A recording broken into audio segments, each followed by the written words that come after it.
Let's unpack this. Imagine the dream. A perfect vacation home, a place to escape, maybe somewhere sunny or tucked away in the mountains. For a lot of people, that dream feels uh, increasingly out of reach lately. Yeah, the numbers really paint a clear picture there. If you look at the mortgage data, Redfin analyzed it, U.S. home buyers took out just about 86,600 mortgages for second homes in 2024. 86,000, that sounds low. It is. It's actually the lowest it's been since 2018. Wow. And this isn't just a small dip, that 5% drop year over year in 2024. It came after huge declines already, like 42% down in 2022, then another 40% in 2023. 40%, that's massive. Huge. And when you look at the whole mortgage market picture, second homes were only, 2.6% of all mortgages last year? That's tiny. 2.6%. Yeah, the lowest share on record, according to the data we have. Okay, so the traditional way, just buying a whole second house, it's getting harder, less common, maybe less possible for most people, which raises a big question, doesn't it? If buying the whole thing is sort of off the table for many, is there another way? Does something like fractional ownership, does that offer a real path to that vacation spot? Or, could it be just a different kind of financial headache? That's exactly the question we're digging into today. We've gathered quite a bit of material for this deep dive. We've got market data showing the struggles in the traditional second home market, Right. industry definitions of what fractional ownership actually is from groups like the National Association of Realtors. We've looked at insights from platforms involved like Go Forth in August, Okay. detailed analysis of the pros and the cons, the risks and rewards, and really importantly, some very honest, real-world stories and warnings people have shared online. Yeah, those personal experiences can be really telling. So our Okay. goal here is to get past the glossy ads and maybe the vague fears. We want to really understand what fractional ownership of U.S. vacation properties actually means. Right. Why are people looking at it so closely right now, especially in this tough market? And, does it really deliver on that dream opportunity? Or is it maybe closer to, well, a potential financial nightmare? We're definitely going to explore both sides, the things that sound really appealing, but also the significant warnings, the complexities, the potential traps that the material points out. Because it's clearly not a simple yes or no answer. Not at all. These sources give us a really complex picture, lots of different angles to consider. Okay, so let's start with the background first. Why is buying a regular whole vacation home so tough right now? Those numbers are striking, but what's driving that decline? Well, the Redfin data and also analysis from places like Mortgage Point, they really spell it out. The slowdown we saw in the second home market in 2024, it's tied directly to the broader economy and, what's happening in the housing market overall. Right, because 2024 was what, the second least affordable year for buying any home on record? Exactly. That kind of affordability crunch hits everyone, obviously, but it hits buyers looking for a second home, something that's not essential, particularly hard. Makes sense. You've got this persistent problem of high home prices combined with, well, still pretty high mortgage rates, and second homes that they're just more expensive to begin with. How much more expensive? The median value for a second home in 2024 was around $495,000. Compare that to about $385,000 for a primary home. That's a big gap. Yeah, over $100,000 more. And on top of that, remember back in 2022, they actually increased specific loan fees just for second homes? Oh, right. I forgot about that. Yeah, so that added another cost layer to financing one. It just makes the whole proposition more expensive from, every direction. And then you throw in general inflation, right? Everything Sure. costing more: food, gas, insurance. People naturally start cutting back on the nice-to-haves. Precisely. And for most people, a second home definitely falls into that non-essential category. It becomes an easier thing to put off or just decide against entirely when budgets get tight. The sources also mentioned something about the rental market cooling off. Yeah, that's another factor. Compared to the boom we saw during the peak pandemic years, things have shifted. Asking rents for long-term places are mostly steady, but short-term rental occupancy, that's cooled down quite a bit from those record highs. So buying a place hoping Airbnb will cover most of the costs isn't as safe a bet anymore. Less so, yeah. The material quoted a Redfin agent, Lindsay Garcia, who basically said relying heavily on that Airbnb income now is less realistic. The super high occupancy just isn't there like it was. And she also mentioned that even the wealthy buyers, the ones paying cash, they're making lower offers now. Right. They're more likely to lowball or ask for concessions, which suggests the negotiating power has shifted a bit away from sellers, even in that higher-end segment. There was another point, too, about remote work. Oh, yeah, that's a big one, the return to office trend. Yeah. During the pandemic, if you were fully remote, having a second place somewhere nice where you could live and work for weeks or months, that made a lot of sense. But now, with more people needing to be back in the office, even just a few days a week, the practical use, the amount of time you can actually spend at a vacation home that's far away, it's just decreased for a lot of folks. So less time to justify the expense and hassle. But this isn't happening evenly everywhere, is it? Yeah. The sources mentioned some places got hit much harder. Definitely not uniform. And Florida is a really prime example of that regional variation. What happened in Florida? The data showed some of the biggest year-over-year drops in second home mortgages in major Florida cities in 2024. Miami was down over 32%. Wow, a third. Yeah. Orlando down 28%, Fort Lauderdale 28%, West Palm Beach almost 24%, Tampa nearly 21% down. Those are huge numbers, especially for Florida, which you think of as the second home state. Yeah. What's driving those steep drops there? It's kind of a perfect storm of factors, really. Some are national issues like soaring housing costs, but they might be amplified in Florida. But then you have things that are maybe more intense. They're rapidly rising property insurance costs, especially for waterfront properties, HOA fees going up, property taxes climbing. These ongoing costs are becoming a really heavy burden. And insurance must be a huge factor with the hurricane risk. It's a critical issue, and it seems to be growing. The increasing frequency, the intensity of hurricanes, flooding. It's making potential buyers really nervous about the long-term financial risks. Flooding especially, right? Yeah. The sources mentioned flooding is the most common and costly disaster. And alarmingly, something like 96, almost 97% of U.S. homes don't even have flood insurance. That's shocking. It is. And the average flood damage claim in 2024 was nearly $34,000. In Florida specifically, hurricanes cause massive losses. So you have this mix of very high costs and very high, maybe increasing risk. It just makes the market feel a lot riskier. It's interesting, though, because despite those huge drops, the sources said West Palm Beach still have the highest share of second home mortgages, like 5.6%. Yeah, that's a fascinating little paradox, isn't it? It suggests that even though fewer people overall are buying, the core appeal of certain prime locations is still really strong. So the pie is smaller, but places like West Palm still get a relatively big slice. Exactly. There's still magnets for the buyers who are still in the market.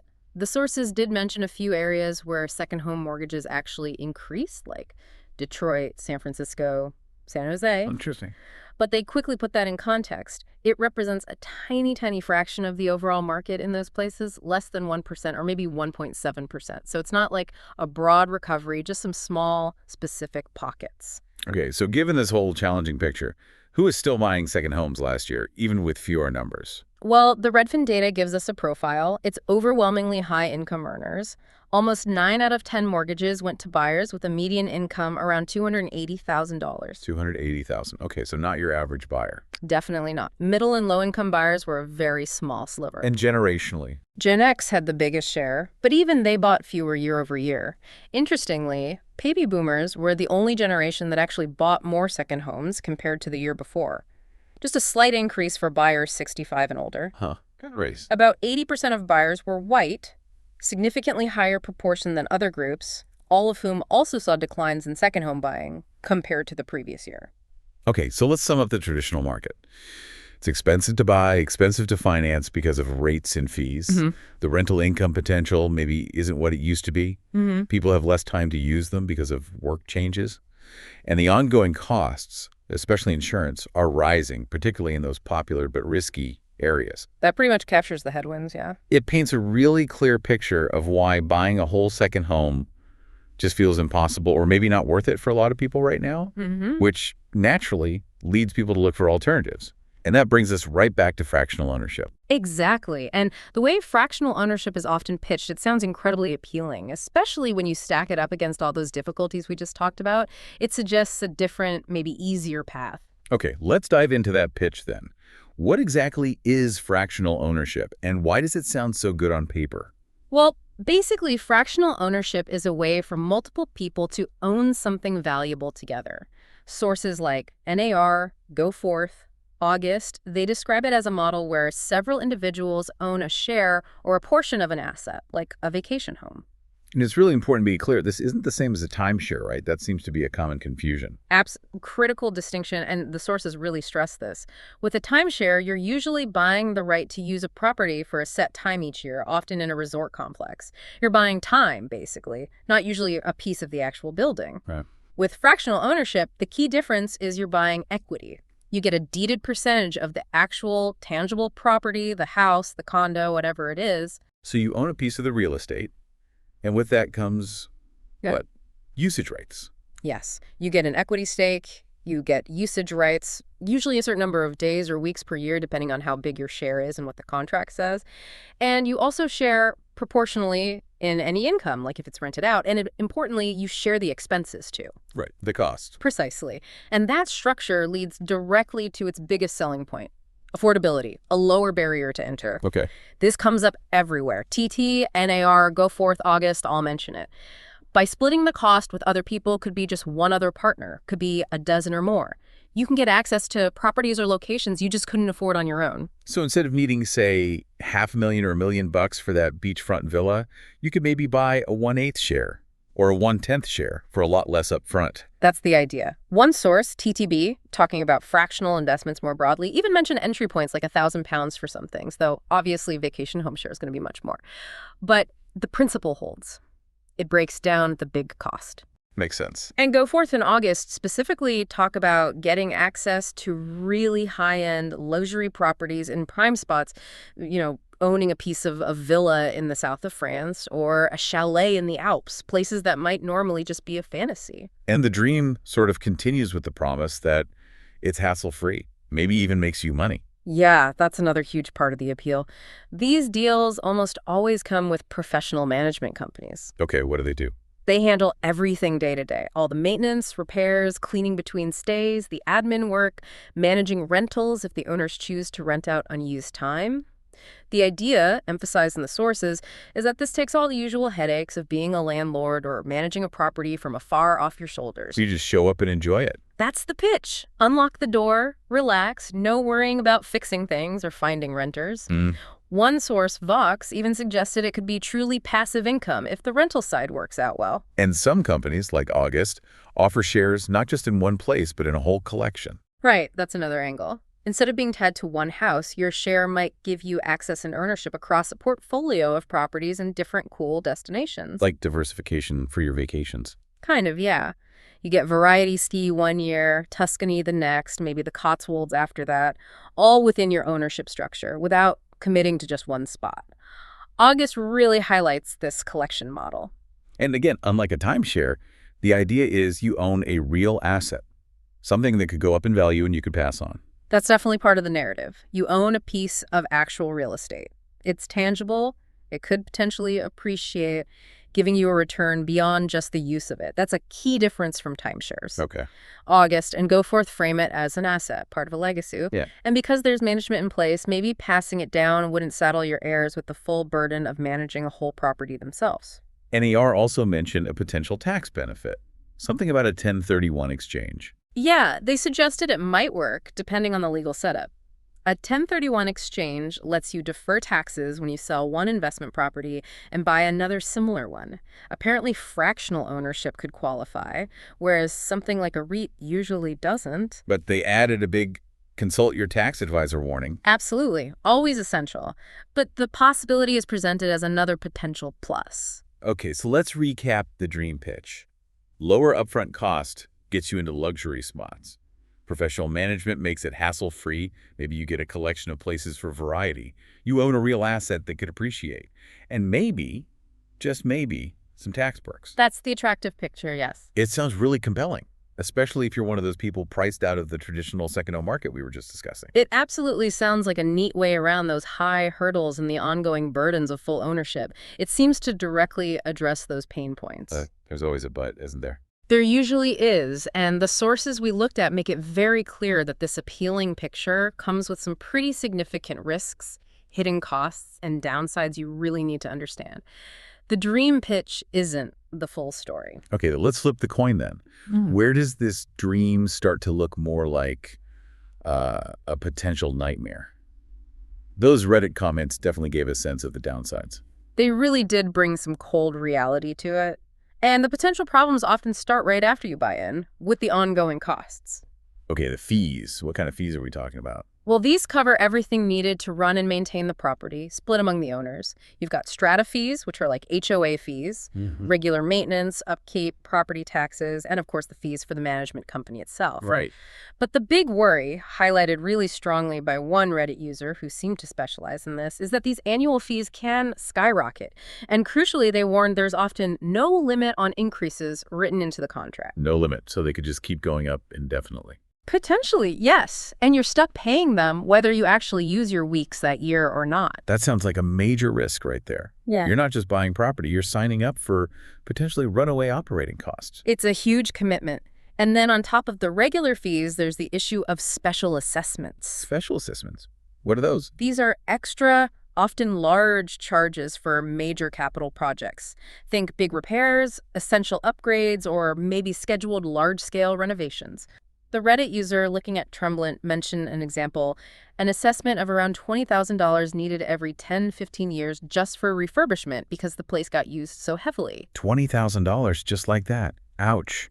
Yeah, and that same user made a really smart point. You absolutely have to find out the property's refurbishment schedule before you buy. Why is that unit for sale right now? Maybe it's because a big assessment is coming due? Good point. Sneaky. That kind of digging is vital to avoid a sudden financial shock. Another area where the dream can fade is that passive income from renting it out. Right, the rental pool. How does that work or not work? The sources explain that if owners put their unused time into a rental program, the income usually gets pooled together. But then all the operating costs, management fees, taxes, maintenance get taken out first. So you only get a share of what's left over. Exactly. A share of the net, which is often much smaller. And how it's divided isn't always straightforward. What do you mean? It's not just based on how much your time rented for? Not necessarily. That's a key detail people miss. The Reddit user who looked into this found the payout formula was often based on things like your share's square footage or just the number of days you put in the pool, not the actual revenue those specific days brought in. Oh, I see. So they found that the rental income often barely breaks even with the fees. One person complained they basically got 20% only of the gross rent after all the deductions. 20%. Wow. And a big point of frustration is if you contribute your really valuable weeks like Christmas or peak summer, the high rent generated then just gets averaged out and shared with owners who maybe only contribute low season weeks. Your best earning potential gets spread thin. So that passive income dream might, at best, just offset some of the fees, or maybe just break even. It's probably not going to be a big moneymaker. Unlikely to provide a significant return on your investment, yeah.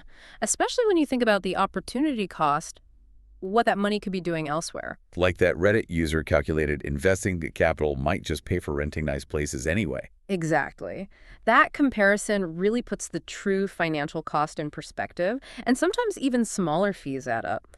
One user mentioned getting charged a cleaning fee every single time they used their own unit. Even if no one else had used it. Apparently so. Little things like that can definitely chip away at the value proposition. Okay, so that covers the financial risks. What about control? You don't really control the property like you would if you owned it outright. Right. That's a huge difference. Your direct control is very limited. Big decisions like renovations, furniture changes, major repairs, even rule changes are usually made either by all the owners together, which can be tough. I can imagine getting everyone to agree. Or, more often, they're made by the management company. And their decisions might not always be what you personally want. NAR points out that getting consensus among multiple owners is often a challenge. August acknowledges this is a perceived risk, but argues good agreements can manage it. Still, it's a potential friction point. And even with those collections of properties, you're still stuck within that specific company's offerings. You can't just decide to vacation somewhere totally different on a whim. Right. You get variety within their system, but not total freedom, like just renting wherever you want. And then there's the basic issue of actually using the place. Getting the weeks you want. Exactly. Your ownership gives you a set amount of time, but actually booking the specific weeks you want might be tricky. There's usually a booking system, and you might be competing with other owners for popular times. Like school holidays. Perfect example. The Reddit user with kids mentioned this family travel often has to happen during specific school breaks, and those might be the hardest weeks to reserve. You really need to understand how that booking system works, the rules, the real availability, before you commit. Okay, now let's tackle what sounds like maybe the biggest potential nightmare. Getting out, selling your share. Yeah, this came up again and again as a major, major risk. Illiquidity, difficulty selling, multiple sources flag this.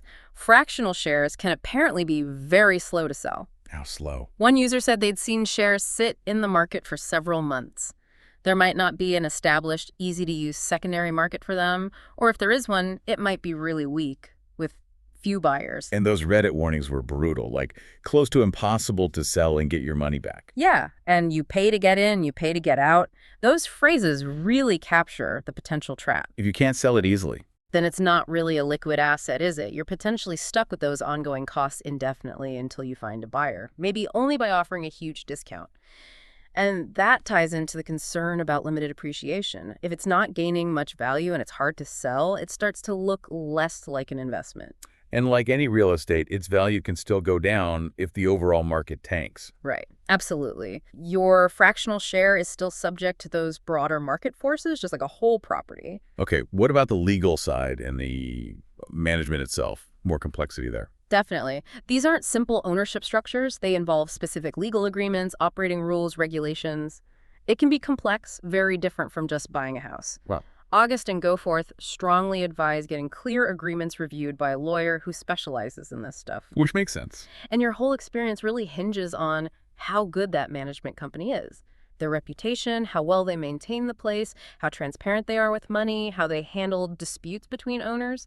All of that is critical. What if the management's bad or the company goes bust? That's a huge risk factor. Remember the Reddit user who loved their fractional? They specifically credited a great condo association, which implies great management and cooperative owners. The flip side is, if that's missing, your experience could be awful. And one source, TAB, mentioned these are often unregulated investments. Yeah, that's a key disclaimer they included. What does unregulated mean for a buyer? It generally means you don't have the same level of consumer protection you might get with regulated financial products.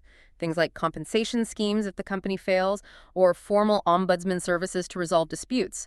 Those safety nets often aren't there. Your capital is basically fully at risk with less oversight. Okay, so let's paint the full picture now. The dream. Lower upfront cost, luxury access, easy management. The potential nightmare. Fees that spiral out of control, surprise mega bills for repairs, rental income that barely covers anything, no real control, frustration getting the weeks you want, and then potentially being totally stuck, unable to sell your share without losing a ton of money. And it all depends on management that might not even be regulated. That sums up the tension pretty well. It sounds like you need to look way beyond the initial sticker price and the glossy photos. You absolutely have to, which is why those real-world stories, especially from that Reddit thread, are so valuable. They ground the whole discussion. They provide that crucial practical perspective. Let's use those practical insights to build a sort of checklist. Yeah. What are the absolute must-ask questions, the essential due diligence someone needs to do? We heard from that person who could afford it, but just didn't want to lose my shirt, right? That fear is real. It's central. And remember the person who talked to the specialist realtor. That was so revealing. Yeah, they decided against it because it looked like just a break-even deal at best. Exactly. The realtor's data suggested the rental income would likely only cover the fees and taxes. And when they did that crucial comparison, the opportunity cost. Right. What could that money earn elsewhere? Yeah. They figured investing, say, $300, even at a modest 5% return, would generate $15K a year.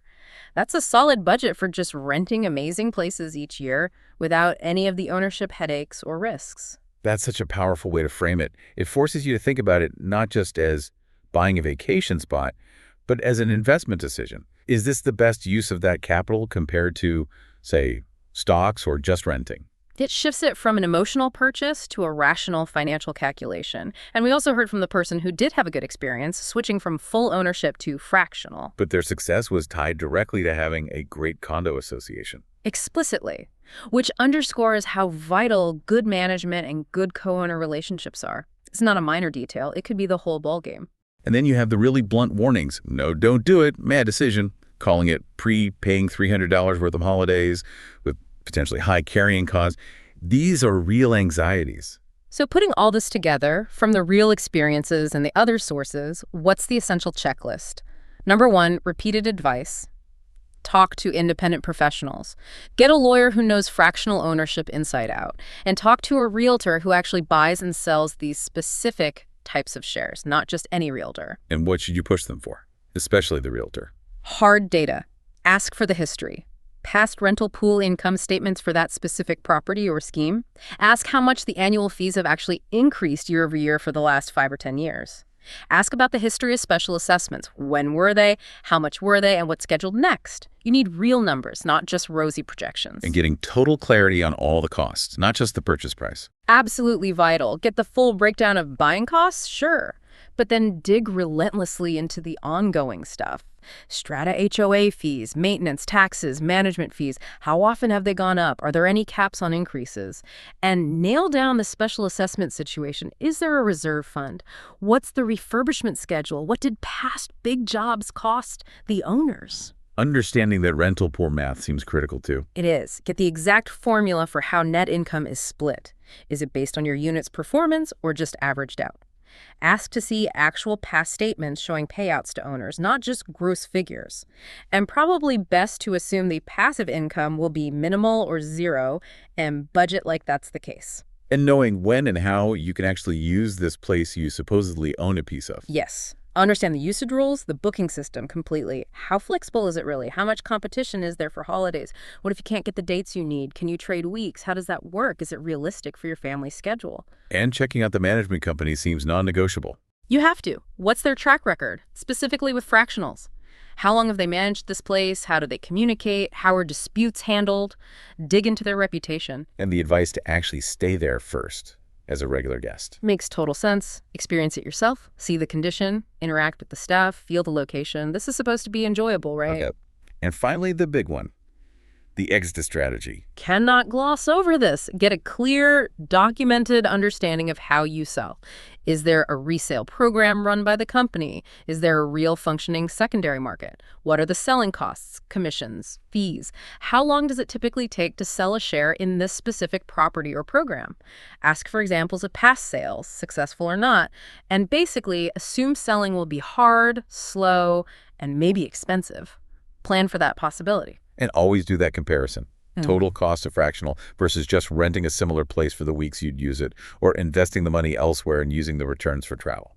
That comparison helps you cut through the marketing and see if the supposed affordability and ownership benefits actually hold up financially against simpler alternatives. Okay, so let's try to pull this all together. All right. We look at the tough market for whole second homes, the very attractive pitch for fractional ownership as a workaround, but then dug into all these potential risks and warnings from real life.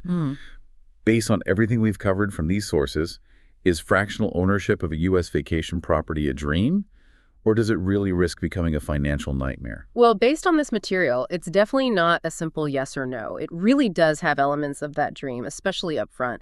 It undeniably lowers that initial cost barrier to getting into high-value properties, desirable locations. And that idea of professional passive management, that's a huge draw, taking away the usual landlord stress. It can genuinely give you access to vacation lifestyles you might never afford otherwise. But the potential to become a financial nightmare is very real, especially if you go in without doing exhaustive homework. Those escalating, maybe uncapped ongoing fees, the threat of huge, unexpected special assessments, the strong possibility that rental income won't cover much, the lack of control, the booking frustrations, and maybe most importantly, that massive risk of being unable to sell your share easily or without taking a big loss. Any one of those, or a combination, could absolutely turn the dream sour. Those real-world stories, especially from Reddit, they really hammer home that potential gap between the sales pitch and the long-term financial reality, don't they? Especially on costs and the difficulty of getting out. They're powerful warnings. And thinking back to the overall slowdown in the traditional second home market we started with, that current environment with fewer buyers overall could make the inherent difficulty of selling a fractional share even worse. Right. If the whole market is sluggish, finding a buyer for a niche, complex product like a fractional share could be tougher than ever. Exactly, which is why it's so important for you, the listener, to understand all this. Fractional ownership isn't just like buying a smaller house. It's a totally different kind of ownership. It has its own unique legal setup, its own financial model, its own practical challenges. You have to understand the specific animal to avoid the traps. This has been quite a deep dive. Let's try to boil down the absolute key takeaways, the main lessons from these sources for anyone even thinking about this. Okay. First, remember the fundamental definition. Fractional ownership is about owning actual equity in the property, not just buying usage time like a timeshare. That's key. Second, its main appeal is real. Lower initial cost for high-value properties, plus that passive professional management. Third, and this is huge, do rigorous due diligence on all the costs. Look way past the purchase price. Understand the ongoing fees, how much they've increased historically, and the real potential for big special assessments down the line. Assume costs will likely rise. Fourth, get total clarity on the practical side. How does the booking system really work? How likely are you to get the weeks you want? Understand the management structure and how disagreements are handled. Fifth, and maybe the most critical warning, recognize the exit strategy is a major challenge and potential cost center. Selling a fractional share can be very difficult, very slow, and you might have to take a significant loss. It's likely an illiquid asset. And finally, summarizing all the advice, do your homework exhaustively. Talk to specialized lawyers and realtors. Demand historical data on costs and rentals. Stay there yourself.